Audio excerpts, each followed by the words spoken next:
Welcome to this week in the world of wrestling. Welcome to TWitWoW, the best wrestling podcast made for wrestling fans, by wrestling fans, on the web today. I'm John, that's my cohort and commentary Ashton, and this is our Monday Night Raw review.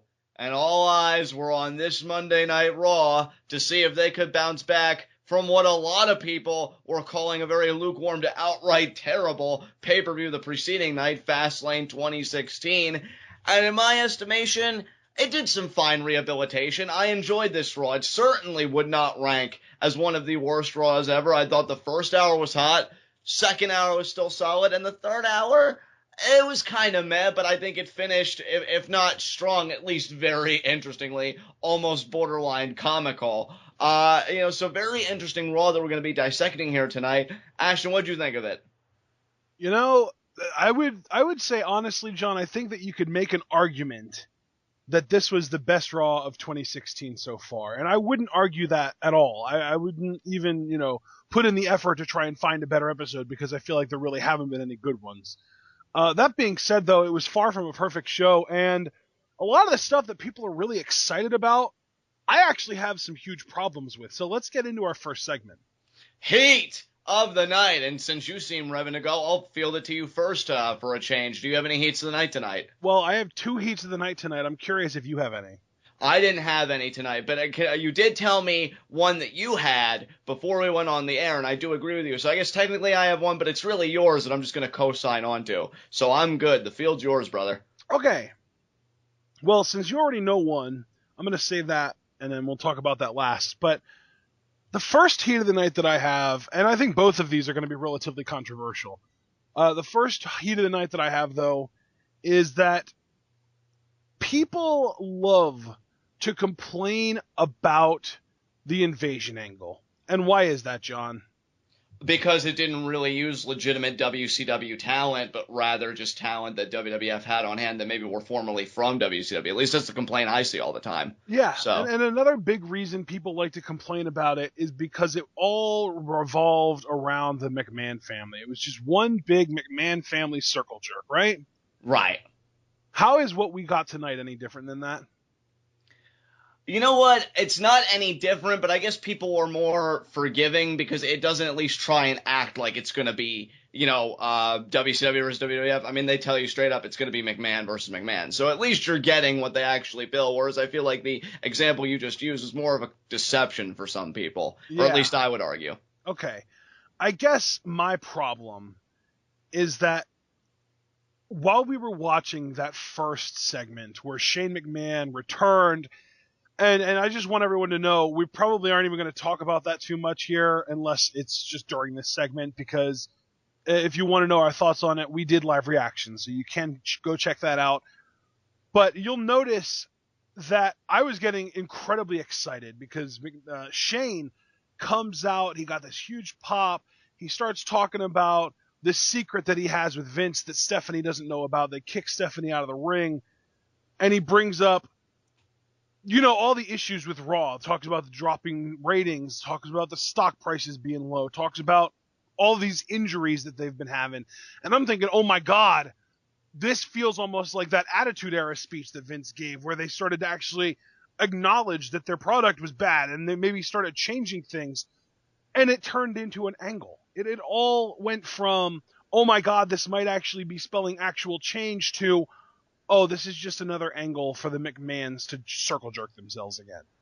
And if you looked at it from that perspective, and I'm saying you and anybody else that watched that segment tonight, I can totally understand. I won't use the word disappointment because it's probably a bit hyperbolic, but I can totally understand maybe why you just kind of shrug your shoulders a little bit at what we did get. Deflated, yes, is the perfect word. Because I can tell you for the last few years, I have been waiting for the sequel to the whole ruthless aggression speech. I've been waiting for just that shot in the arm to the product for that recognition. And when Shane comes out and he's saying the stuff that he's saying, you're thinking, oh my God, it's finally going to happen. And yet, like you and I kind of thought, at least with the whole Vincent J. McMahon award segment, this was just something to facilitate a major matchup at WrestleMania. Not bad, but I don't think, I mean, given the stuff that Shane said, I don't really think you took it far enough is kind of my thing. Yeah, I've always had a problem when a company treats its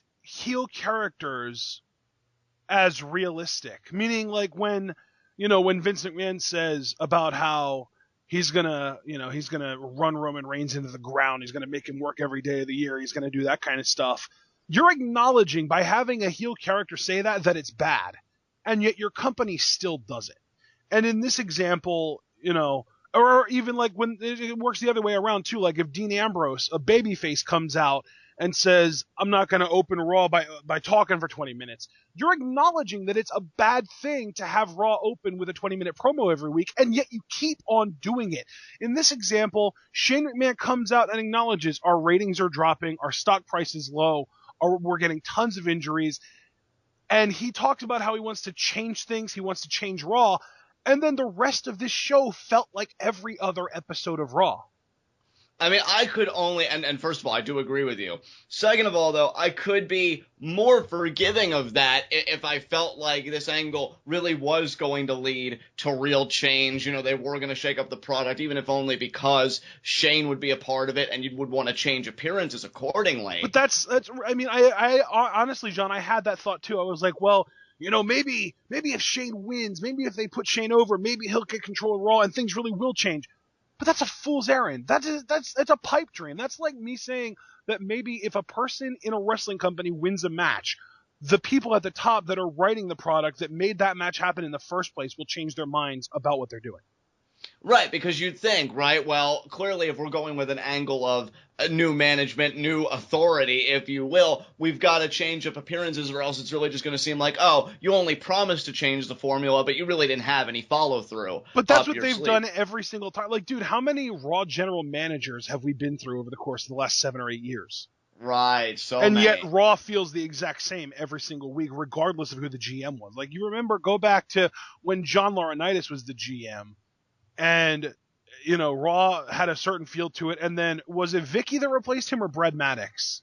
I felt like Brad Maddox replaced him, if I'm not mistaken. And Raw felt the exact same when he did. And I mean, AJ Lee was even general manager for a period of time, and Raw felt the same then as it does now. So what we really need to accept is the on-screen authority figure does not matter, because the only thing that's going to actually, make change happen is if change happens at the top of the company. Exactly. And this discussion that we're having, I mean, here's the thing. I'm still hooked in on what we got from this segment, if for no other reason, because of the curiosity of how it's all going to play out. Curiosity is a very funny thing. It can make things that normally maybe would repulse or repel you seem absolutely attractive, and this does still seem attractive to me from a curiosity standpoint. But if everything we acknowledged and talked about it is legitimate, I mean, you guys will have to say, I mean, do you agree with our complaints or do you have complaints of your own? It's just as bad because you acknowledged what was wrong and yet you have no intention of changing anything. Yeah. So, that's really bad. I mean, if you're not going to change anything, why even talk about the elephant in the room? Why even air all the negative stuff about your product very publicly? I mean, as public as you could possibly get, and not do anything about it. That looks This is basically really bad. The equivalent of someone coming out and saying, hey guys, our show has kind of sucked recently, and we know that. Aren't you happy we know that? And then you proceed with the show as usual. If anything, it makes everybody involved now that has caused the show to suck less sympathetic because you're self-aware. You recognize your wrongness and you're not doing anything about it. Yeah. So why am I supposed to care what happens to you Right. if you have a recognition of wrongness and you're not being proactive about it? Right. And of course, it all comes back full circle to McMahon versus McMahon. It's Vince versus Shane, or it's Vince via proxy versus Shane. And I just don't understand what the appeal is. Like, I've actually seen people excited about the match. People saying, oh my God, this match is going to be amazing. Like, Shane versus Undertaker is a dream match. Like, how exactly is a 50-year-old with a bad back taking on a 46-year-old with no formal wrestling training a dream match? Exactly. And I don't even know, because you're talking, this is a match in the PG era, so I can't even expect the Hell in a Cell stipulation to be that chaotic or to really add too much to the You know what? match. You know what, Joe John. The one thing I will say is I do expect that, because even though it's in the PG era, that's on the USA Network. That's true. They could mean- easily, hell, tonight we had Roman Reigns gigging, and I'm fully expecting blood. I'm fully expecting coast to coast. I'm fully expecting lots of violence. But the thing is, there's no reason for me to care, because it really comes down to the Undertaker is representing Vince McMahon. Like, I almost want the Undertaker to come out one of these weeks and say, listen, guys, I appreciate that you think I'm this big deal, and that, Vince, you think that I'm the best shot at beating your son at WrestleMania, but I really don't want to get involved in your family shit. Yeah, and that's another great point, too. Even if Taker doesn't handle it exactly like that, he does need to handle this. He does need to have a response, because now he's getting dragged into something. He's gone from this legend, this entity at WrestleMania that most people would consider an honor to face at WrestleMania, to a pawn, to a hired hand. To me, I look at that as denigration. Nothing more, nothing less. Yeah. I think Taker should come out one of these weeks and maybe confront Vince and say, maybe find his own motivation. Maybe say, I'm not going to do it for you. I'm going to do it because it's taking another soul in my yard. And taking the soul of a McMahon, well, there is no soul more powerful than that from the McMahon bloodline, or something Undertaker-esque. Because that sounds like something we would get in Lucha Underground, and WWE has not set up the kind of universe to support that. Well, I mean, if anybody can do it, though, it's a character like The Undertaker. Right. That's what I'm saying. Like, he could get away with it. I know it's Lucha Underground stuff, but the fact is, it's The Undertaker. He could say it. I wouldn't bat an eye. I just wouldn't want him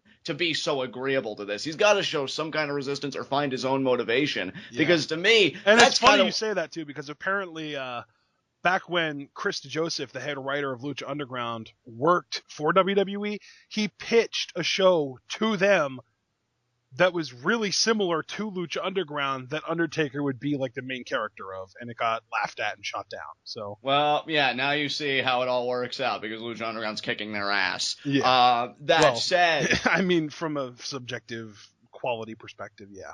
Yeah, and soon it'll kick their ass in every other area. It's all about momentum, and they are certainly building it right now. 4 consecutive weeks, their ratings have gone up. So, yeah, I think everybody's starting to agree Lucha Underground's where it's at. But that's really the big thing here, is The Undertaker. I know a lot of people were like, Undertaker was face in his last program against Brock Lesnar. This guy is never... Well, I mean, face in the sense that the fans did not boo him. You're never going to turn on The Undertaker. Right. Crowd, he's a legend. They're going to respect him, this and that. So if he wasn't a heel then, even with the low blows and how he treated Brock and everything, because the crowd still embraced him, how are they going to boo him now, even if it is the idea, oh man, we could finally get rid of the authority, do this and that? Yeah, that's the thing. Like, there's so many issues. Like, this is one of those examples where your gut instinct is to go, oh my god, this is awesome, because it's different, and it's not something you were expecting. And unexpected plus different in general when it comes to wrestling equals good. But in this case, when you take a step back and you really think about the finer details of this angle and this match, there are so many holes. And I will say, we still have another 5 episodes of Raw to build up to WrestleMania, and I'm expecting a lot more development. But as of right now, I don't like it. I'm not a fan. And I will say, like, all the contentions that we've aired out here are legitimate. I'm still a fan, again, if for no other reason. I'm just curious what they're going to do in the aftermath, because is Shane even going to win this match? That's not even really a guarantee. I mean, to me, there are 3 options for the finish of this match. Taker wins because obviously Taker wins. Shane wins with outside help, or Taker lays down and lets Shane win because he wants to better the company. Look, I'm telling you right now, and I'm only saying this because I think by now you and I have gotten a good handle on how WWE is. I could see, and this is just me being honest, I don't want to spoil anything for preview predictions, but this is just honestly how I see it going down. I see Taker winning this match, right? And then whatever Shane has on Vince, that's how he ends up getting control anyway. Because it would not honestly surprise me to see WWE invalidate all the hype and everything behind this match. Would not surprise me one bit. And so I think you know what? Sad enough, you are 100% right. I mean, no more than a year and a half ago, we saw the Authority get ousted from power, only to no more than a month later get brought back by Seth Rollins. Exactly, Ashton. And you're telling me with the tease that we got that Shane has something in some kind of lockbox on Vince, that chicken isn't going to come home to roost? Get the hell out of here. Undertaker's going to win because it's Taker, it's Mania, it's how I want to say, and it's Shane. Even with no rules, I could see Taker winning this match. Plus, I'm going to be honest here, too. Apparently, this isn't Taker's last WrestleMania from what I've been hearing, and now it makes even more sense because you're going to tell me your last opponent's Shane McMahon? No way. He wins here, but then Shane still finds a way because he's a McMahon, right? And McMahon's always find a way to win. He's like, well, I may not have won the match, but I've still got something on you. Even though I guess he did promise it to Vince if he does lose. Maybe that'll be their loophole to that. I don't know, but I'm still thinking Shane, he'll be like, I'll hand it over, but I'll hand it over publicly, or just some douchey thing like that. He exposes Vince. It starts this whole internal conflict, and Shane is the opportunist, and he picks the bones. I could just, really, in short, I could see WWE totally spitting in the face of this match. They've done it before. I see them doing it again, and that's just honestly how I feel, which is sad. Because, and you know what, too? If they do this the right way, and they give Shane a bunch of guys to help him win this match, and it ends up spilling out of the cell so that those guys can actually attack The Undertaker and help Shane to win, and someone drapes Shane's borderline lifeless body over The Undertaker, and, Shane wins that way, and we get, because it would be, I would imagine it would be like the future guys, like they would bring out like Neville and Kalisto and maybe, an NXT debut, like a bunch of young up-and-comers that are, Kevin Owens even might have a babyface turn and help Shane to win this match. But like all of these like NXT guys that feel like they're getting shafted by Vince, I could see helping Shane win this match. And see, that's you bring up a great point there, because I feel like this angle would really benefit if Shane's conception of the future is literally using the future. Because right now, Triple H is your world champion. Yeah. Are you kidding me? Well, and you know what, though? No, you know what? I'm going to say it right now. For the longest time, every big angle that happened in WWE was done for the sake of getting John Cena over as a babyface, getting him universally loved. What if this entire angle is just a long, drawn-out way for Shane McMahon to endorse Roman Reigns? Oh, God. Oh, God, I hope not. Shane wins. Shane manages to get all the help in the world to beat The Undertaker. And then the following night on Raw, after, I guess, Triple H would have to retain in this case, Shane immediately says, Hunter, you're the old guard, and I want the new guard to be champion. So you're going to have to defend your title again tonight against this man. And Roman's music hits, because obviously that's what they would do. Well, dude, if I fully expect WWE to spit in the face of this angle, then that certainly isn't implausible in the slightest. Yeah, that's the thing. Like, I wish this was Lucha Underground, because then I would be excited, because I wouldn't have any reason to not be. But it's WWE, and they've had so many lightning in a bottle angles like this that they've completely dropped. And I just can't force myself to get invested in it. And I can totally understand that. I think we've said all that we can about this. And again, as far as the segment itself goes, that laid all the groundwork for this, we did do live reactions, guys. I urge each and every one of you go to the channel and watch it and leave your comments down below. We've already gotten some great comments already. Ashton, what's your second heat of the night? My second heat of the night is honestly more Fastlane related than Raw related, because my heat of the night tonight, my second heat of the night, is that Dean Ambrose, for the last month and a half, 2 months, has been getting built up as this indestructible force, where he is basically made of some kind of rubbery material that no matter how much you do to it, it always bounces back. And Brock Lesnar has been dominating him, F5 after F5 after suplex after suplex after F5, and Dean always keeps on getting up. And yet last night on Fastlane, Dean Ambrose lost after one Roman Reigns spear.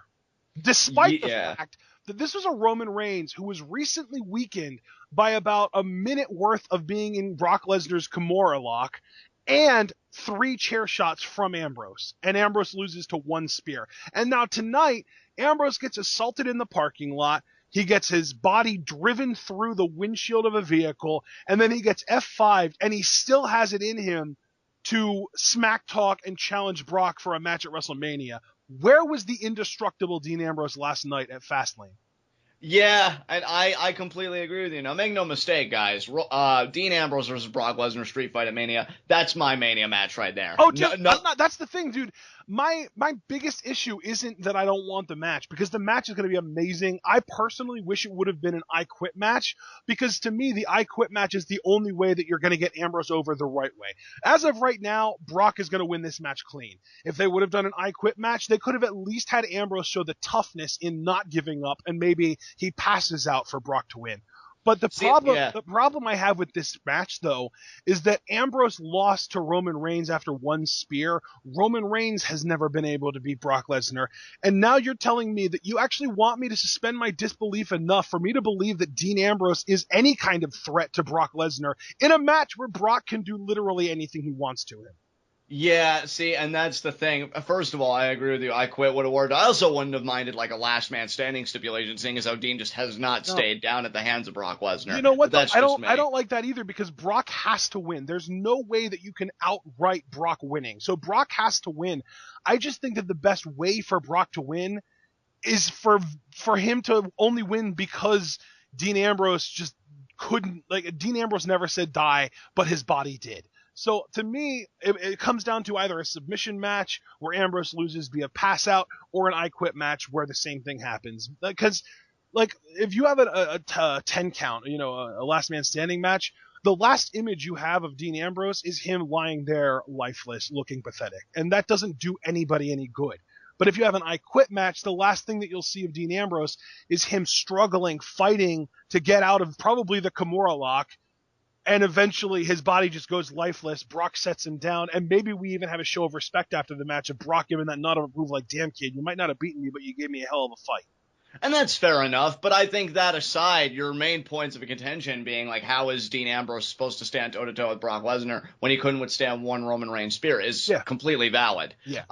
Because that was my gripe. I made a big stink last night on Fastlane Live Reactions during the main event about the finish. Yeah, and it's funny, too, because I wish I would have talked more about it, because the more I've thought about that, and especially after tonight, the more it annoys me that they went that way. Because I'm not even saying, oh, Ambrose should have won last night. Even though I do think that's true, that's not even what I'm complaining about. I'm complaining about how sudden the match's finish was. You couldn't have Ambrose kick out of that spear knowing fully well that at Survivor Series this past year, when Ambrose and Reigns faced each other for the world title, Ambrose kicked out of a spear. How did he not kick out of a spear last night?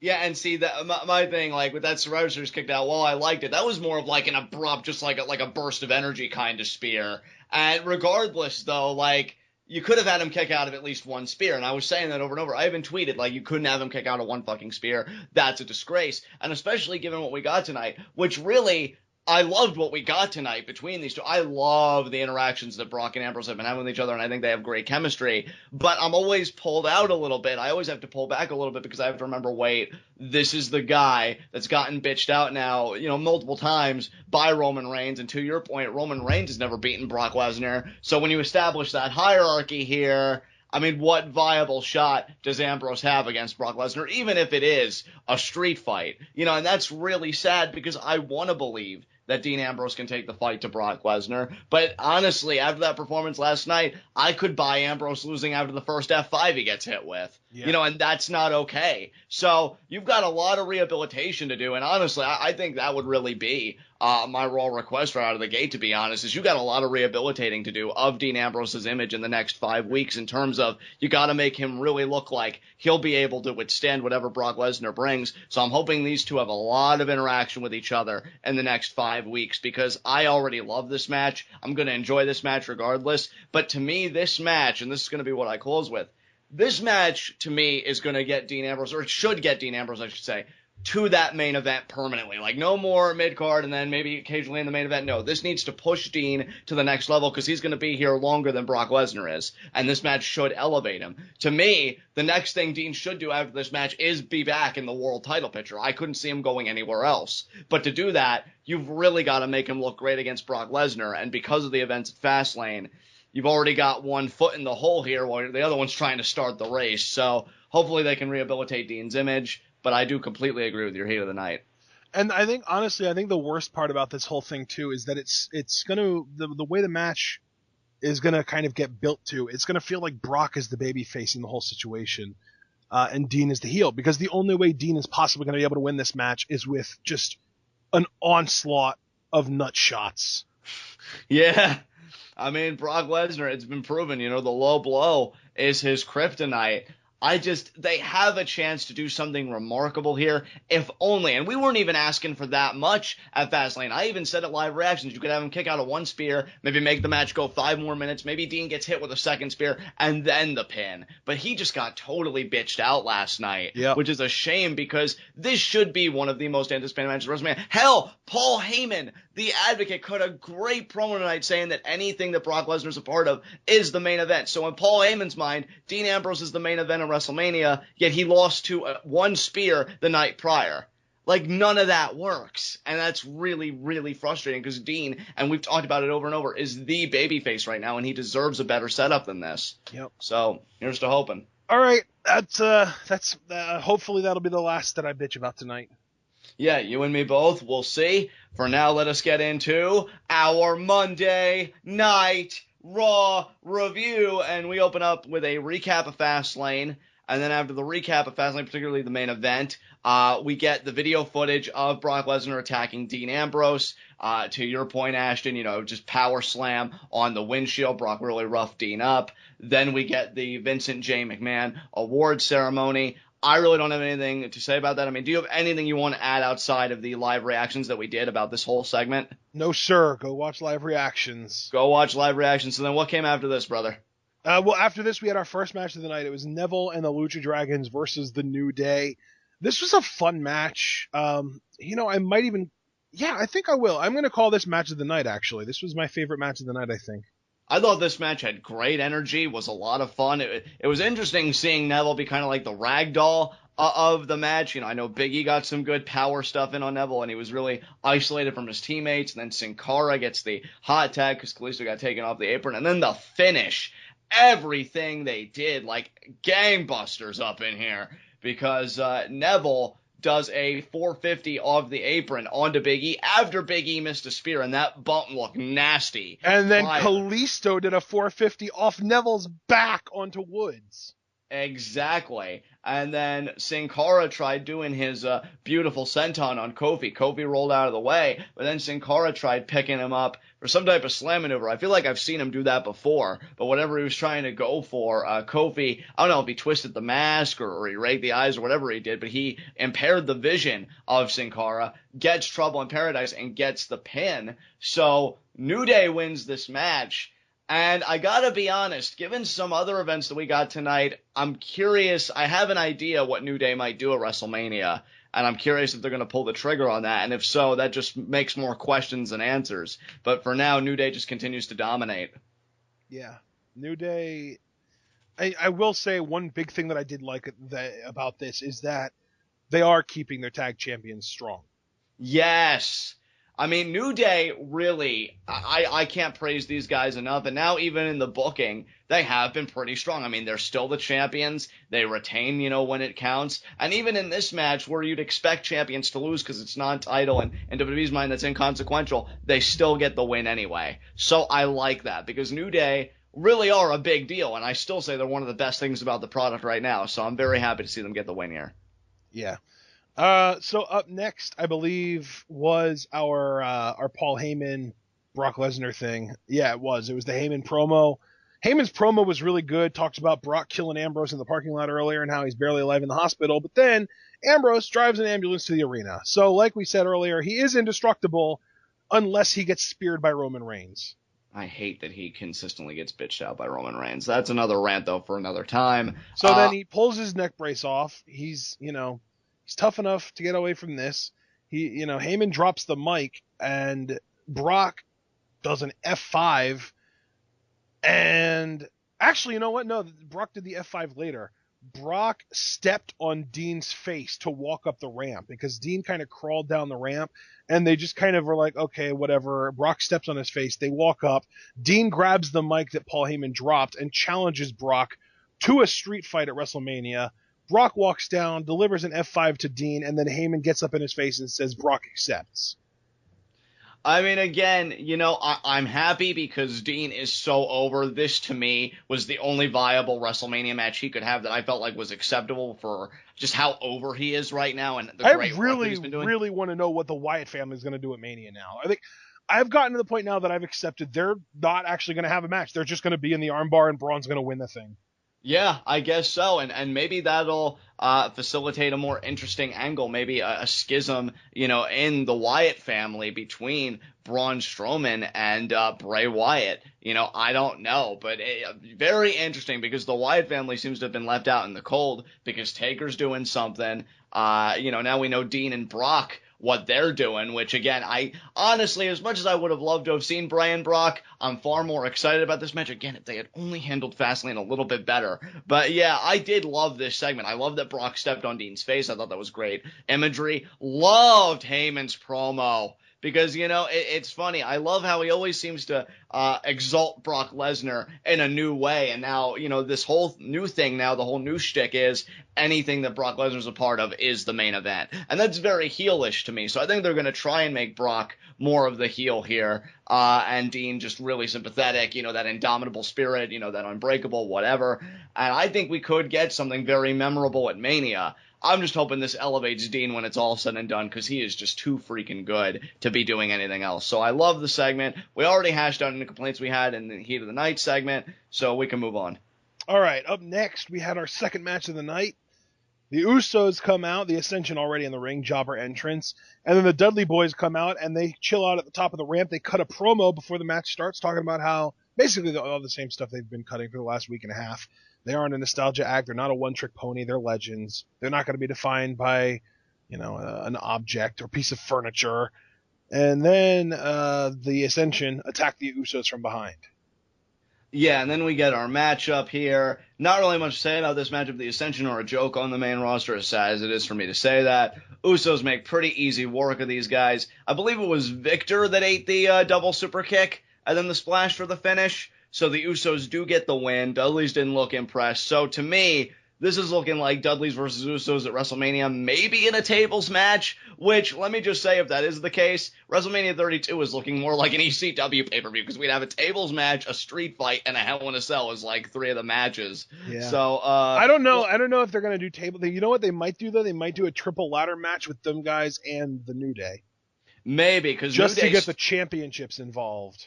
Yeah, they may do that. I mean, again, I still have an idea what New Day might do at WrestleMania given something that happened tonight, but I wouldn't mind a triple threat ladder match. So, maybe they will go that route. But this was what it was. I know you and I are tired of the Usos. I do like the heel Dudleys. I think they could do a lot of good. I just hope that good doesn't start and stop with the Usos because they don't even really need this in my opinion. But whatever, we can move on. I just was actually pointed out something. Do you know what the date today is, John? It's the 22nd today. Okay, what is today's date if you are from the UK? I don't know. Okay, so in America, we always put the month before the date, and in the UK, they do it date first, then month. So in the UK, it's 22/2. Okay. So what would the Undertaker's record at WrestleMania be if he lost to Shane McMahon? Wouldn't it be 21-2? 22-2. 22-2. He's 22-1 right now. That's right, because he beat Bray Wyatt. Okay. Yeah, that's right. So 22-2. Yeah, that's funny. Wow. I wonder if they did that on purpose. Maybe. Maybe Shane will find a way to pull off a miracle and beat Undertaker in Hell in a Cell. We'll see, I guess, in 5 weeks now it is. So, anything else you want to say about this? Well, it's closer to 6 weeks from now, but we have 5 Raws left to build up to it. Right. So anything else? It's 6 weeks from yesterday, but yeah. As far as the old Ascension and the Usos, no, I don't give a crap. I'm at the point now that until Enzo and Cass debut, the only team I actually give a shit about is the New Day. Yeah, I don't blame you there. So we can move on. We get a Chris Jericho promo. He calls out AJ Styles, congratulates him, tells him that he is phenomenal, shakes his hand, and then the Social Outcasts come out. They interrupt it. They kind of mock the whole thing. They do the mock handshakes and everything. And then they say that AJ and Jericho aren't even a real team like they are. And then Jericho says, well, maybe we should be an official team and kick your asses. And then we get the tag team match. AJ Styles and Chris Jericho, now known as Y2AJ, versus Heath Slater and Curtis Axel of the Social Outcasts. Yeah, fun matchup. Again, what's going to happen here because it's a Social Outcast. They're so low on the totem pole. Y2AJ gets the win. Curtis Axel taps out to the walls of Jericho after AJ neutralized, I believe it was Heath Slater with the flying forearm, and then he does a diving crossbody to Heath Slater, Bo Dallas, and Adam Rose, neutralizing them. I'll be honest, because the way it sounded to me is Y2AJ, they're really going to give this a go. This wasn't just a one-night only thing. I'm thinking they're really going to try this. I actually could see them facing the New Day at WrestleMania for the titles, which I think would be huge for the New Day because you're getting to climb in there with Jericho and Styles, and they have the history with Jericho. Jericho killed Francesca after all, and then AJ just, maybe they want to build him up slowly, start him with the tag titles and build him up, which I don't have any qualms with. So if Y2AJ is going to be a thing, I mean, I see New Day versus Y2AJ at WrestleMania for the tag titles, and I wouldn't mind that personally. This is a fun matchup. I'm still waiting for Jericho to turn heel, though, so if I am right, maybe it would happen at Mania, big turn there. But maybe he's not going to turn at all, and maybe we've just been holding our breath for nothing. So I am still interested in these two and their dynamic, and we'll see where we go from here. Yeah, what a weird story they're telling with Jericho.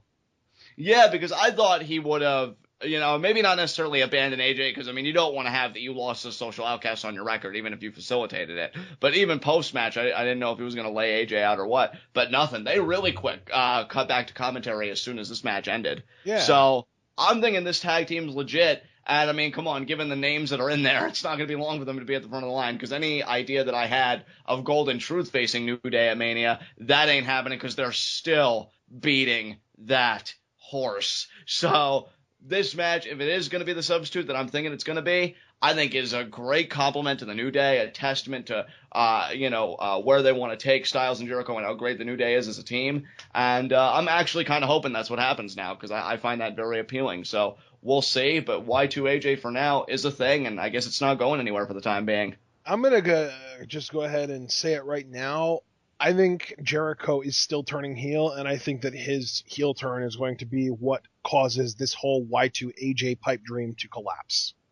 Well, I still have to believe Jericho's going to turn heel as well. That's why I said it could even happen if they did get a tag title opportunity. Maybe Jericho's like, screw that. I'm not sharing anything with AJ, and then he turns. But it's got to happen sometime because he just seems a little salty, that he lost to AJ in that third bout. And it would just be classic Jericho, just be like, I'm the best in the world at what I do and, feeling like AJ's beneath him. But maybe they won't do that. I don't know with WWE anymore. All I know is they got the win tonight and cooler heads prevail for right now.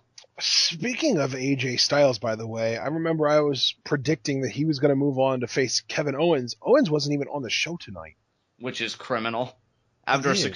Which is after a successful title defense against that failure Dolph Ziggler, no less. But Ziggler wasn't on the show tonight either, though. Yeah, well, obviously the loser didn't want to show his face. I don't know why the winner didn't want to show his face, but I don't know. Maybe we'll see Kevin Owens on SmackDown. Hopefully. Yeah, we probably will. Up next, we had a backstage segment with Stephanie and Triple H talking to each other in their office. Basically just kind of implying that they're going to get their way by the end of the night, and then Triple H says, so do you want to tell Roman or should I? And stuff just like, oh, I will. So this was all just kind of setting up the segment following it where Stephanie tells Roman that he's got a match with Sheamus tonight. And then she talks about the League of Nations being jealous of Roman main eventing WrestleMania, and maybe they would beat him down because of it. Yeah, not only are the League of Nations salty about it, Detroit was salty about it because Roman had, I felt like it happened before this happened, that little interview he had with JoJo, where she tried to talk about Dean Ambrose. Oh, but yeah. Roman was pretty much like, Dean will be fine. The important thing is I got mine, honey. I got my main event at WrestleMania. Well, it didn't quite play out that way. He was seriously concerned about Dean at first, and then JoJo was like, this should be one of the best days of your professional career because of all this stuff that you just won, and you're going to go into WrestleMania, hooray! And then he just completely forgets that Dean ever existed and completely focuses on her question. Like, yeah, you're right. This should be a good day. I'm going to WrestleMania. This is awesome. I got to take care of business tonight. Like, dude, I'm done just hammering the Roman Reigns shit wagon. I mean, I just love, though, because people have called out this friendship kayfabe-wise, and it seems like Dean always has Roman's back, but Roman rarely seems to have Dean's back. And again, that seems to be the case, though, because it's like, oh, if it was Roman that got the crap beat out of him, I really do believe, with how these two have been written on TV, that Dean would take up that fight for Roman. And yet Roman's just like, yeah, you're right. You gotta focus on that main event. Like, what? Regardless, though, yeah, he gets told about the League and Agents here all this time later. So now he's got to deal with Sheamus tonight and the idea, oh, they might put a hurting on me. Not exactly how that went down, but believe me, Roman, somebody did put a hurting on you when the night was over, but we'll get to that later. I got nothing else to say about this. We can move on. Okay, up next, we had, I believe, our Golden Truth segment. Yeah. I really didn't. Goldust baked a cake for our truth. And, yeah. Yeah, that's it. That's pretty much my review is, yeah, I really don't care. These two need to come together already. How long are you going to drag this shit out? Because, again, every complaint that we've had about this on all the preceding episodes since they really started to get old, still stands here. Oh, but Truth, it's a golden cake with chocolate icing. Like, oh, shut up. Just shut up. I really have nothing else to say. This is really starting to physically hurt me. Either shit on the pot or get off. One or the other. I really don't care. So let's move on. Okay. Now we get the Wyatt family versus Ryback, Kane, and Big Show. I just want to point out the Wyatt family lost this match last night with Bray Wyatt out and Braun Strowman in. And tonight, the only reason they won is because one of their opponents abandoned the team. So it was essentially an impromptu 3-on-2 handicap match. Exactly. I'm going to level with everybody. This matchup lost my attention. I mean, I couldn't even keep my focus. I was looking at Facebook. I was looking at Twitter. I really did not care about this match. I don't know if I just got saltier when this third hour started coming on, because I could tell the energy was dipping. But we saw this match last night, more or less. The only difference is you swapped out Strowman for Bray. That's it. And again, to Ashton's point, the only reason that they even won this thing was Kane got distracted when Ryback just all of a sudden upped and left. And I did like the promo explanation that Ryback gave later, but we'll get to that in a second. It's just the Wyatt family. I got to agree with the people that are really saying that in their eyes, the Wyatt family looks like a joke. The only one that I'm still really interested in and have a vested interest in seeing perform and grow is Braun Strowman, because he's still kind of this enigma, and I want to see if he's really going to dominate not only at WrestleMania, but in the aftermath of WrestleMania. I'm just really curious what his push is going to entail. But I mean, you're still struggling against two guys in Big Show and Kane that really shouldn't be that hard to beat, given how old they are and everything they've been through over the years. And yet you would have lost this match had Ryback not decided to take his fall in this match and go home. So I don't know, man. It's just really sad for people that are fans of the Wyatt family. I am still a fan of these guys. It's just really frustrating to see them be victims of booking like this. It's a joke. It's a joke. So they get the win, but really, what does it matter? So there you go. I'm kind of with you at this point. I've kind of given up on the Wyatt family. They need to either get some kind of repackaging or just go away.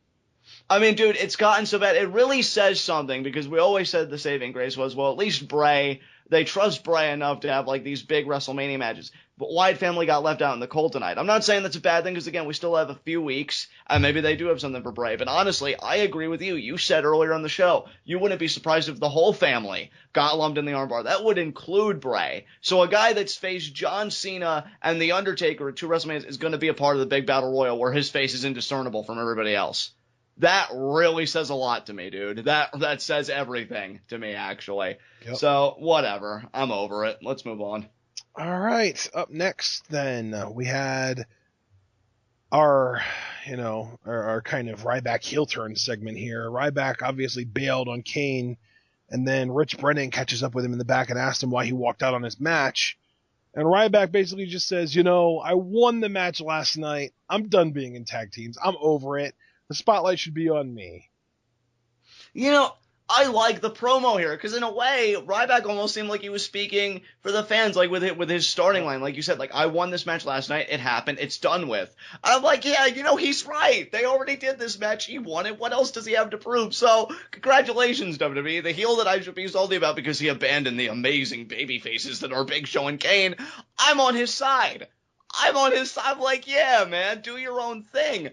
Ryback's career, that's another one that could be, like I said about my rant about Dean always getting bitched about Roman. The whole Ryback rant I have, that's another commentary for another time, too, because I have a lot to say about that. I'd love to see Ryback really break out and be that big single star, maybe even be a heel, because Roman's going to be champion eventually. Even if it doesn't happen at WrestleMania, that belt's going to come back to him sooner or later. I'd love if they could build up Ryback to be a legitimate enough heel to go toe-to-toe with Roman, because I honestly could sink my teeth into that program. Maybe that's just me. But why am I supposed to care with how you've mishandled the majority of this man's career thus far?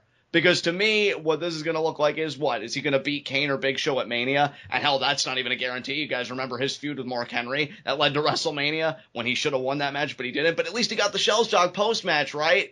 Like, I want to get excited about these guys.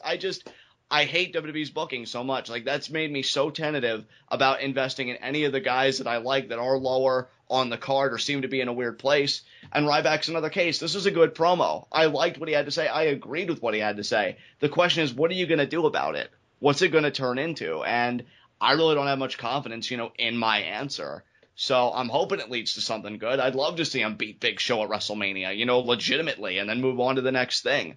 I'm just not confident in that. Hell, with this heel Ryback, honestly, I'd love to see him down the line in a feud with Kalisto for the U.S. title. Because that whole tournament match they had on that one SmackDown leading to that was really Series, good. that was such a good match, and Ryback seemed to be in bully back mode. You give me matches like that, fuck yes. Like, I'd be so into that. But you'd have to give Ryback some wins first, because let's be honest, Kalisto just beat Del Rio in a 2 out of 3 falls match. And even though they lost the 6-man tag tonight, Kalisto didn't get beat. So to me, Kalisto as an individual entity, he's still very credible. So for Ryback, if he would want to bully Kalisto around, he'd have to be a contender more because, oh, well, you're a shrimp, I'm not, I get a title shot because. No, beat Big Show, take out the Giant, and then be like, well, if I beat Big Show, what problem am I going to have beating you? And then you could do a program that way. I'd love to see that. I just don't have the confidence that we're going to see that. So good promo, but I guess my qualm is, what about the future am I supposed to be excited about as it relates to this Ryback going into business for himself? So we'll see. I'll keep an open mind as I always do, but given how they've handled Ryback's career in the past, not really much to look forward to in the future as far as I'm concerned. Sad but true, my friend. Sad but true. Up next, we had our 5th match of the night, Sasha Banks versus Naomi. This was a solid match. Tamina interfered a few times, but Becky Lynch came out to basically take Tamina out of this to neutralize her. And then we get Sasha winning via the Banks statement. And then after the match was over, we had Sasha and Becky in the ring kind of celebrating for a few seconds. And then Charlotte's music hits. And John, the only reason I did not make this a heat of the night is because it was a heat of the night last week. Is there a worse performer with more of a spotlight on them right now than Charlotte? I don't think so. And I know some people may want to pipe up and be like Roman Reigns, but I will defend Roman Reigns right now and say he is not the problem. The way he is written is. Whereas I feel like Charlotte, she's just bad when she really needs to be good. I don't really care for her promos. Honestly, I feel like she's somewhat gotten downgraded in ring for me. I feel like her work on NXT was much better, but maybe that's just me with my rose-colored glasses because NXT is amazing. But regardless, she comes out in Bella gear, which, to be honest, I know it's supposed to be a heel maneuver. That just kind of irritated me because I'm just thinking to myself, even when it's not supposed to be about the Bellas at all, they still have some kind of presence. You know what I mean? Yeah, like... They are the center of the division. Like, why couldn't you wear Becky's merch or Sasha's merch? Just kind of mock them and the threat that you see. Maybe an article of Becky Lynch merch and an article of Sasha merch, just kind of mocking them both. But no, you still have to tout about your victory, which involves a Bella, for fuck's sake. She pretty much says that Becky Lynch and Sasha are going to have a match down the road, which obviously will be epic, but I could see them pulling what they've been doing on NXT recently. Maybe it's a double pin or some kind of non-finish. Maybe, you know what, though? Because I've seen this before, and I know you have too. I guarantee you, whenever this match takes place, Charlotte's going to be on commentary, and in that pivotal moment in the match, she's going to attack both of them, and she's going to be like, oh, well, I guess neither of you are number one contender, and then we're going to make the announcement, oh, Charlotte, you kind of shot yourself in the foot because now they both have to be number one contender, triple threat at WrestleMania. That's alternatively, it'll just be Sasha. Or alternatively, it'll be Sasha. But you know what? I have to believe the triple threat because why would you keep Becky in this kind of spotlight if she wasn't going to go all the way and at least be a part of the match at WrestleMania? I do think Sasha will ultimately emerge the winner. unfortunately, it's just not going to be her by herself. Though I do love Becky. It's nothing against her. I just want that spotlight to be on Sasha at all times. So it's personal. Well, you know what though? I do hope you're right, because I do hope Becky gets that spot at Mania, because then it would kind of have come full circle, where although these three women debuted I believe it was July, last summer, let's just put it that way. And now it's like it's coming full circle, and the three of them are finally at the top of the division facing each other in a match at WrestleMania. Yeah, which, I mean, I would want to give WWE credit and be like, oh, that kind of booking, that's totally deliberate and genius. Probably a happy accident, given that Nikki Bella was injured. Just gonna put that out there. But at least it worked out, you know? So what sour grape should I have when Sasha and Becky mainly, but, talented women in a triple threat for Mania. You gotta love it. I'm a fan, so let's just get the show on the road. Yeah, because Charlotte... You know what, though? I will disagree with you on the in-ring work. I think Charlotte is still just as good in-ring as she ever has been, but that being said, I've always thought that she was overrated in the ring. Maybe it's just that no feud of hers yet has really made me pop. I mean, the Becky stuff has been good, to be fair. Yeah. But, and the Brie Bella thing, the only reason there was any drama in that match is, one, I think it was P.W. Gregory, who... Go follow him on Twitter, by the way. That guy is amazing. Great sense of humor. But yeah, he's even pointing out, the only drama existed because of what could have happened. Your excitement wasn't just excitement because it was crisis averted. It was also relief. Think about that. And he's right. He's right. They averted tragedy last night. And I think that's the only reason that match was as good as it was, because, oh my God, they didn't push the nuclear button. And the worst part is the way that they avoided tragedy was by having the heel go over. How just bass-awkward is that? I know. It's crazy time to be alive, brother. Crazy time to be alive and a WWE fan. But yeah, Triple Threat I think should be really good in all seriousness. These three women do have a rich history, and I do want to see them there. And hopefully WrestleMania 33 has the same match with Bayley thrown in. Yeah, I was just getting ready to say, Bayley, whenever you're ready, get your amazing ass up here so you could do your thing and just I know you didn't intend it that way, but what you just said has so many different meanings. I know, and you know what? I'm not even going to apologize for it. I'm not in the mood. Regardless, Bayley, just get up here and just be the phenomenal performer you are and just enhance the division even more because, I know she's killing in NXT, but, we kind of need you right now, in my opinion. So, yeah, as soon as she wants to get up here, that'd be great. Yeah. So now we get Steph and Vince talking about this Shane situation. Stephanie says that she refuses to work for her brother. And then Vince basically tries to twist it into saying that he made, he was kind of like the one moving all the pieces on the chessboard here because he got a WrestleMania main event out of this situation, and there's no way Shane could possibly beat The Undertaker, so it's a win-win. And then Stephanie's just like, okay, so it was a calculated risk. And Vince was just like, yeah, it was Machiavellian. Yeah.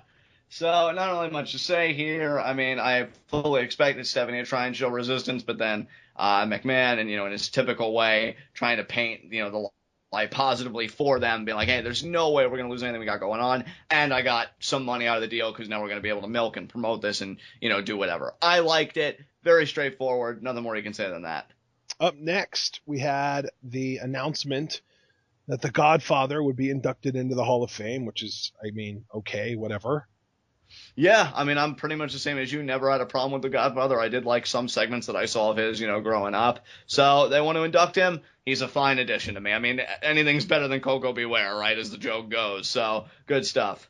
Well, I don't know if I would say anything is better than Coco Beware, but I think the running joke is if Coco Beware can get into the Hall of Fame, anyone can. Anyone can. Yeah, there you go. Yeah. So up next, we had our main event, actually. Roman Reigns versus Sheamus. And we get an announcement before the match even starts that Triple H will be on SmackDown this week, which is cool. The match itself, though, doesn't really go for very long because, there's a count-out spot, and Triple H comes out during the count-out spot while Sheamus is on the outside. And he's coming down the ramp in sort of his street fight gear, and then Roman exits the ring, and they brawl. Roman gets the upper hand, and the crowd boos. Triple H gets the upper hand and the crowd cheers. They kind of brawl out around the ring, and eventually Triple H gets the upper hand and starts slamming Roman's face into the announce table to massive cheers, I might add. Roman's busted open at this point, and then, it's clear to me that they're trying to garner sympathy for Roman, but this is just comedic because the crowd is booing the shit out of him and cheering for Triple H. We get one more time chance, and then Triple H reaches for the steel steps, and the crowd cheers. We get a pedigree onto the steps. Roman's the bloody mess, and the crowd is just eating this up, which is hilarious.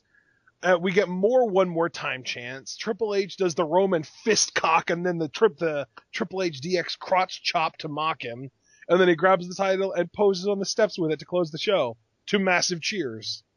Yeah, I mean, this whole thing was freaking comical. I immediately messaged a friend of mine when this was over, and I said, the reaction to that beatdown is exactly why Dean Ambrose should have gone over last night. Because if he had gone over, then Triple H would have gotten booed like he was supposed to. Yeah. I don't know what anybody in the back is thinking after seeing that segment. I don't know if they're laughing themselves like, oh, well, that was pretty rough, huh? Can I point something out, too? Yeah.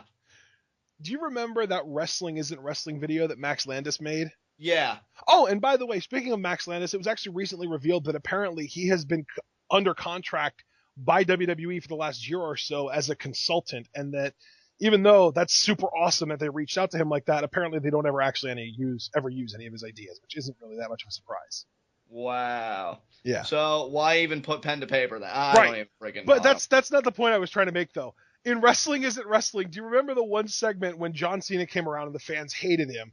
And then Triple H was just like, if I want these fans to really like me, I can just go against John Cena. And then they showed the Triple H woman, the female played Triple H's character in the skits, go, John Cena sucks. And then the crowd was like, yeah!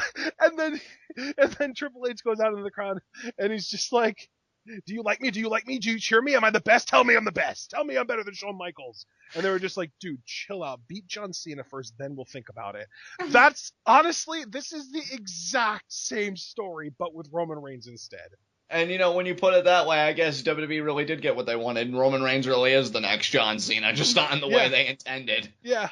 Oh, sweet, sweet irony. This is Triple H getting up on stage and going, Roman Reigns sucks! And the crowd's like, yeah!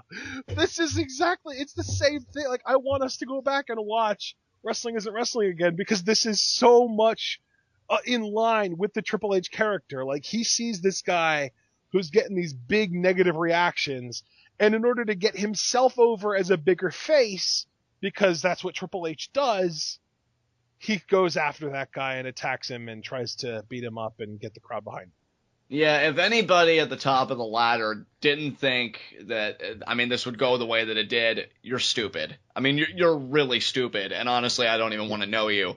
That's the thing, though. The writers aren't writing to make a good show. They're not. The writers aren't concerned with making a show that the crowd's going to like. The writers write for Vince McMahon. They want to write the show that Vince McMahon is going to like the most, that Vince is going to put his stamp of approval on, that'll earn them brownie points in the eyes of Vince. And this is what we're getting as a result of that. It's so painful. And, I'm telling you, I enjoyed it. I'm telling you, dude, the creative meeting today was like, listen, Vince, we know that there were some boos last night, but we think we have a segment tonight that'll get the crowd to really turn on Triple H and get some sympathy for Roman. We're going to have Triple H beat the shit out of him. Roman's going to blade. I know you don't like blood anymore, but if we do this, it'll be special because no one ever blades anymore. Roman's going to blade. Triple H is going to beat him up. He's going to pedigree him onto the steel steps, and people are going to hate him for it. People are going to boo Triple H out of the building, and Roman Reigns is going to be the shining hero through all of this and get all the sympathy in the world. That was a conversation that happened today. Right. And, yeah, I wonder if after the fact, Vince just kind of gave him a look and be like, well, sir, to be honest, we've always kind of known that Roman isn't as over as you'd like him to be. I hate always talking about Roman like this because, again, I can't stress enough, I like the guy. The way he's been handled, though, is ass. Just absolute ass. The sooner we get through this, man, the better. Because, I enjoyed this simply because it was so damn comical that the guy that's supposed to slay the Authority and take back the championship, they were enjoying him getting the shit beat out of him. They were enjoying the fact that his nose got busted after his head got rammed so many times through an announce table, I lost count. I think it was 12. I think it was 12. Well, at least one of us was keeping count because I lost count. He rammed his head so many times. And then the pedigree on the steel steps. And then when he posed, the crowd ate that shit up. Dude, it was such an amazing just juxtaposition because you had Michael Cole screaming into his headset, "This is a sickening display," while the crowd was roaring in appreciation. Yeah, and we can deal with crowds loving sickening displays of violence. It's called Lucha Underground. The only difference is that's always appropriate when it happens in that forum.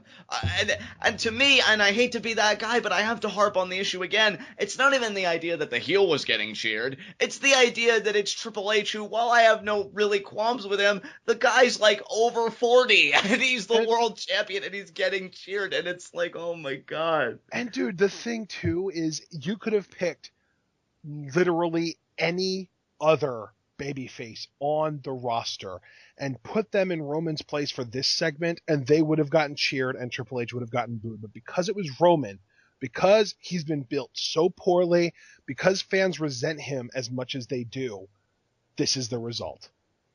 Dude, I don't even really know what else to add. I mean, again, I enjoyed this purely from the perspective of watching this blow up in WWE. And I do think it blew up in their face because I think they expected that seeing Roman in a bloodied state, even if they were booing him at first, I think WWE cashed their chips on the fact, okay, he's getting booed at first. But when they see how viciously he's getting beat down, it's going to appeal to their humanity and they're going to think, oh, fight back, Roman, defend yourself. Nope.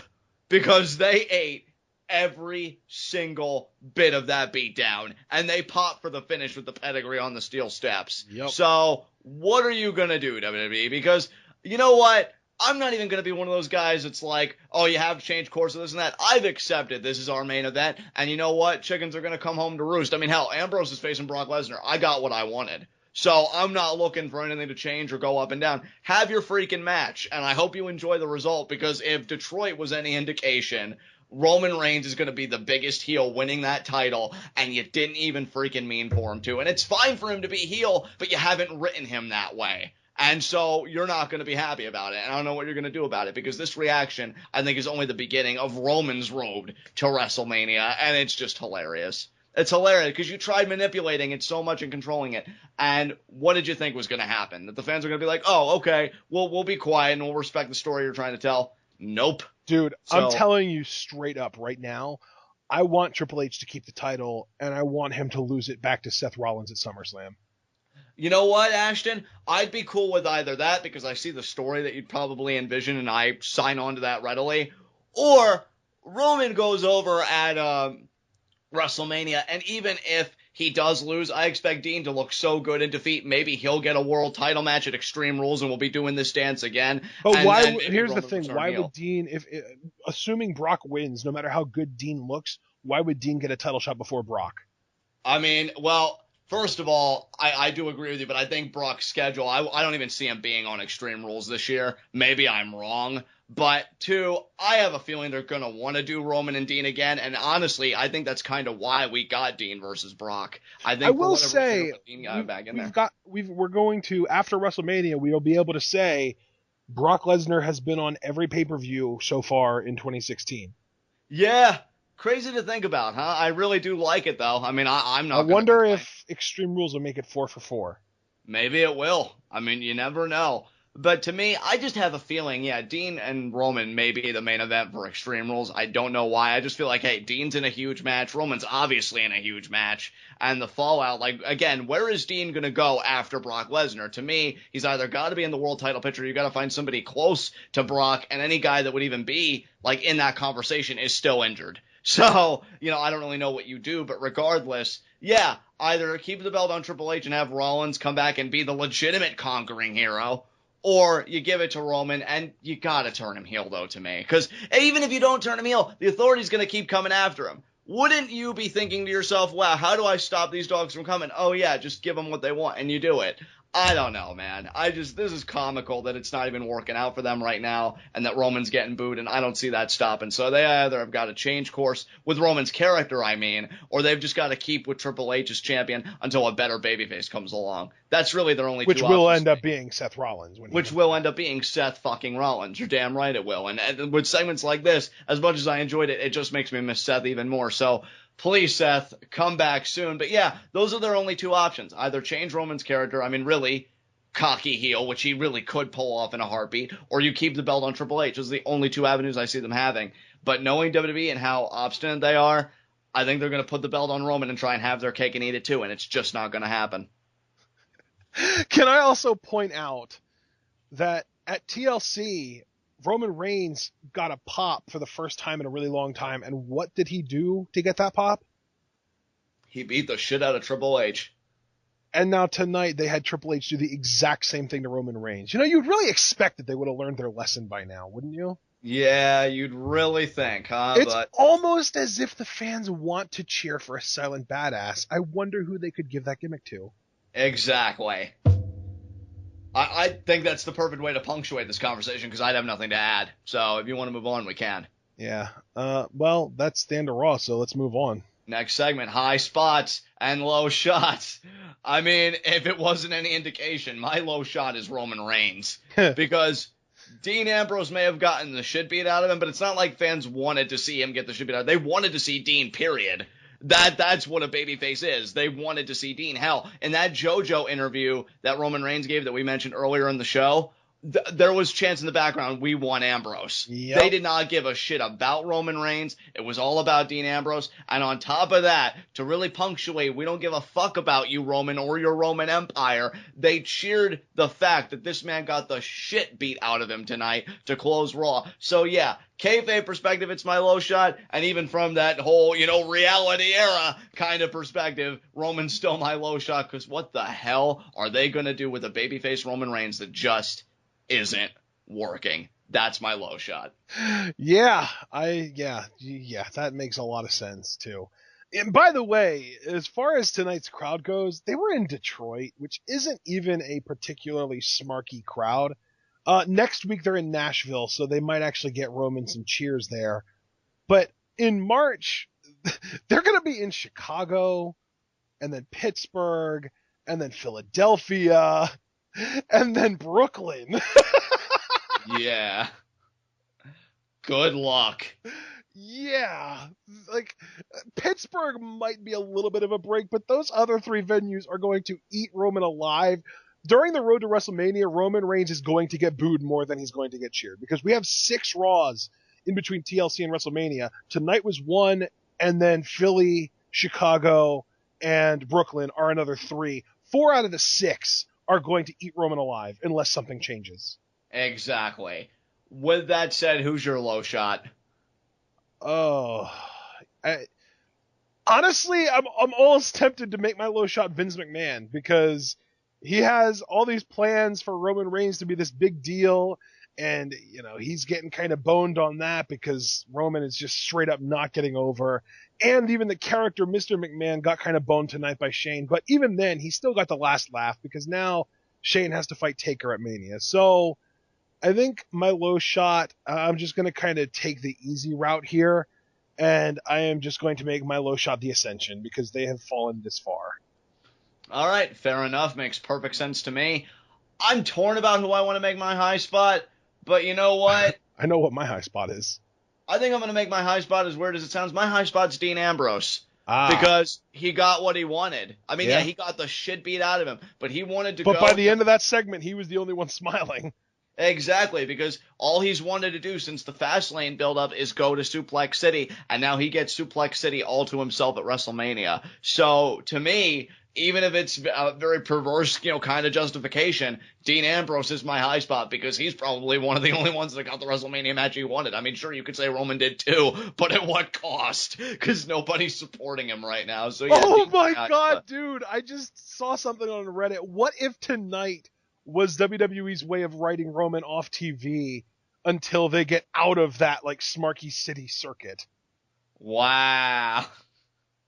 Well, then, how the hell are they going to build the main event at Mania? I mean, just have Triple H just keep running Roman into the ground with Roman not defending himself? I have no idea, but that's a really brilliant idea if that's what they're doing. I mean, I guess it's a brilliant idea, but to me, you're kind of shooting yourself in the foot because you have to build this match. And unless you're depending on Triple H to build it by himself, like, to me, dude, fine. In one way, it's brilliant. See, I said tonight would be a litmus test, and they destroyed Roman Reigns. I think that the real litmus test is going to be next week, because if Nashville, Tennessee boos Roman Reigns, he is dead in the water. Yeah. Dude, I just don't see it going well. Who's your high spot, though? Oh, my high spot's Triple H. Okay, yeah, I figured as much. Yeah, that's way too easy. Triple H pulled a Triple H yet again. He is the babyface yet again. He is the conquering hero yet again. Yeah, just what else is there to say? Exactly. Moving right along, Raw request. I already said my Raw request at the top of the show. I think my Raw request is use these Raws to really rehabilitate Dean Ambrose, really give that appearance that he has a shot against Brock Lesnar. Because Fastlane, as excited as I am about this match and all the interactions that Dean and Brock have had, leading up to Fastlane and then at Fastlane, I'm loving all of it. But now you've just really got to build up the credibility of Dean Ambrose because you opted instead to bitch him out to Roman Reigns. And I have to ask tonight with kind of a smart-ass smile on my face if you're liking your returns thus far, because it didn't seem to me to be worth it. So keep rehabilitating Dean's image in the sense of you got to make him seem competitive to Brock. You got to make him seem like he's not going to break so easily against Brock. And in ways you have done that already, but just keep going with it. Plus, I am looking forward to the Paul Heyman, Dean Ambrose interactions on the microphone. So yeah, my Raw request, all about Dean fucking Ambrose. Keep pushing that guy. Keep really making him seem like something so I can believe it at WrestleMania when he stands toe-to-toe with Brock Lesnar. What's your Raw request? Well, it's funny because your Raw request is asking them to do something. My Raw request is asking them to stop doing something. Okay. No more Golden Truth segments. Just end it. I know. If the WWE does that thing where they have an angle and then they just decide to drop it, I usually hate it, but I think I can find it in my heart to forgive them if they would just drop this one. Honestly, I agree. It's like I said when we talked about this segment, shit or get off the pot. I'm really tired of them beating this dead horse. Will they, won't they? Honestly, why would I want them to? Like we've already talked about, on SmackDown TWitWows and Raw TWitWows prior to this, we're starting to feel sympathetic to Truth because it's not like he's dealing with a viable partner. He's dealing with a legitimate stalker at this point. So why would I even want you two to get together? This was horribly written, horribly done, should have ended weeks ago so that we would get them as a team. So I readily co-sign onto that. End it or just finally put them together. I don't care which. That said, that was Raw request. Do you have anything else you want to say about this episode of Raw? No. All right, guys. This has been Raw. This has been TWitWoW. The best wrestling podcast made for wrestling fans, by wrestling fans, on the web today. I'm John. That's my cohort and commentary, Ashton. Guys, be sure to comment and subscribe on YouTube. Ashton, what question do you have for our subscribers this week? Do you think that Roman Reigns will ever get over? Yes, I can only imagine the conversations that'll take place down in the comment section. Be sure to also take that conversation, though, over to Pweetoff. That is Pro Wrestling is taking over Facebook. A lot of discussion about the Shane McMahon bombshell, him returning, and now he's going to be facing Undertaker at Hell in a Cell. Some good feelings about it, some bad feelings about it, but you want to join the fray of that discourse. If that's not really your scene, though, be sure to also check out the TWitWoW subreddit that Ashton personally created. There you will find all of our TWitWoW content, and members of that community are endowed with the ability to create threads of their own on all things pro wrestling. Also in the TWitWoW realm, we do have a Facebook page. Be sure to give a like to that and your comments and your feedback. We can interact with you there. And if you really want to interact with us on the ground level, we're both on Twitter now. I am at John_TWitWoW. I went on a huge pro Lucha Underground rant last night. So, those are the little goodies that you can be a part of. And Ashton always has... Well, I was just going to say, and as far as Lucha Underground goes, guys, that GIF that everyone always shows, where instead of that WWE logo, then, now, forever, it says F this company. Well, I made one, except it says Watch Lucha Underground. And then there's the Lucha Underground logo that flashes. So, grab that, spread it around, because seriously, Lucha Underground would never be caught dead doing some of the shit WWE is doing right now. Exactly, and that's the kind of content you can expect from Ashton's Twitter. Plus, he has great commentary on Twitter during Raws, especially Raws that have really horrendous segments or really comical segments in more ways than one. So he's at apond404. That's APOND 404. Yes. I know it's kind of a weird Twitter nickname. I made it when I was in college. Don't judge me. Well, I'm certainly not. I can't speak for the rest of them, though. I'm at John_TWitWoW, so be sure to follow both of us, because, again, lots of great stuff on both sides, and that's how you can really interact with TWitWoW on the ground level, and we will see you again for our Lucha Underground review. It's the Machine Cage versus Johnny Mundo. Will Cage eviscerate Mundo? Will he tear him limb from limb? Or is Cage going to need his warranty in hand when Mundo's done tearing him apart? You'll see then, and you'll get all the best coverage here at TWitWoW. Until then, tune in and peace out.